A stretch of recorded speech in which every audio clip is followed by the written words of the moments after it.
अब यहाँ पर जो है 5वें अध्याय में 9th साइंस में कोशिका विभाजन एक टॉपिक है। तो विभाजन का मतलब होता है कि कोशिका नई बनना, एक कोशिका से वो विभाजित होती है, नई कोशिका बनाती है, तो उसको हम क्या बोलते हैं? कोशिका विभाजन। ठीक है।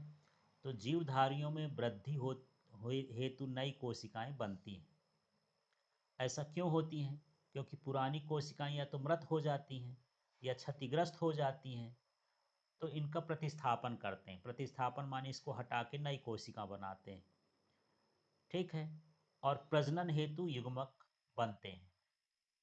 तो नई कोशिका बनने की जो प्रक्रिया होती है उसी को हम बोलते हैं कोशिका का विभाजन। तो यहाँ से यहाँ तक पूछा जाए कि कोशिका विभाजन क्या है, तो नई कोशिकाओं के बनने की प्रक्रिया को कोशिका विभाजन कहते हैं। तो ये दो तरह की होती है, एक होता है सूत्री विभाजन, एक होता है अर्धसूत्री विभाजन। तो कोशिका विभाजन के कितने तरीके हो गए? दो। कौन कौन से? सूत्री विभाजन और एक अर्धसूत्री विभाजन। ठीक है। अब कोशिका विभाजन की प्रक्रिया में अधिकतर कोशिकाएं वृद्धि होती हैं और उस विभाजित होती हैं, तो इसे हम क्या कहते हैं? सूत्री विभाजन कहते हैं। ठीक है। अब देखो, इस प्रक्रिया में प्रत्येक कोशिका, जिसे मात्र कोशिका भी कह सकते हैं, तो अब सूत्री विभाजन में देखते हैं, इसमें क्या होता है? प्रत्येक कोशिका, जिसे मात्र कोशिका कहते हैं, ये है मातृ कोशिका। जिससे नई कोशिकाएं बनेंगी तो उसके पहले की जो कोशिका होगी वो क्या कहलाएगी? मातृ कोशिका। ये विभाजित होती है और दो समरूप संतति कोशिकाएं बनाती, अपने जैसे दो कोशिकाओं का क्या बना देती है? निर्माण कर देती है।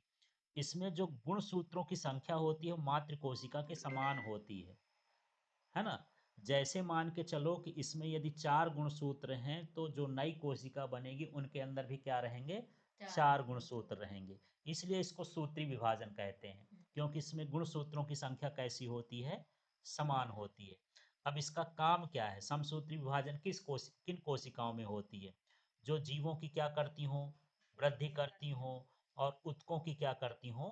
मरम्मत करती हों। यदि ऊतक में कुछ कोशिका नष्ट हो गई हों, तो उसका जो विभाजन होगा वो कैसा होगा? सूत्री विभाजन हो जाएगा।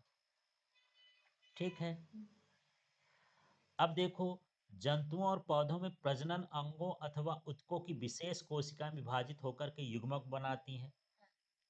फिर वो निषेचन करके संतति का निर्माण करती हैं, है ना? तो इसमें अलग प्रकार का विभाजन होता है, इसको अर्धसूत्रण विभाजन कहते हैं। इसे क्या कहेंगे? अर्धसूत्रण विभाजन। ठीक है। इसमें क्रमशः दो विभाजन होते हैं। यहाँ पर ये चित्र बना हुआ है, इसको समझना है। ठीक है। तो जब कोशिका में अर्धसूत्रण विभाजन होता है, तो इसमें दो जगह 4 नई कोशिकाएं बनती हैं। लास्ट में कितनी बनेंगी? 4। तो देखो, इसमें जो नई कोशिका मातृ कोशिका से बनेगी, उनमें गुणसूत्रों की संख्या कितनी हो जाती है? आधी हो जाती है। ठीक है। तो यहाँ ये मातृ कोशिका हो गई। फिर इसमें अर्धसूत्री विभाजन होता है। फिर इसमें अर्धसूत्री विभाजन होता है। तो मान लो मातृ कोशिका में 4 गुणसूत्र रहे होंगे, तो ये जितने भी बनेंगे, इसमें कितने गुणसूत्र आएंगे? दो दो दो, उसके आधे गुणसूत्र होते हैं। तो जब गुणसूत्रों की संख्या आधी हो जाती है कोशिका विभाजन में, तो इसे हम क्या बोलेंगे? अर्धसूत्री विभाजन। तो ये जो दो चित्र बने हैं, ये कहलाया समसूत्री। इसमें दोनों में समान गुणसूत्र होते हैं, मातृ कोशिका में भी और संतति कोशिका में भी। और इसमें जो होता है मातृ कोशिका की आधी कोशिका, आधे गुणसूत्र किसमें पाए जाते हैं? संतति में। तो इसे हम क्या बोलते हैं? अर्धसूत्री विभाजन।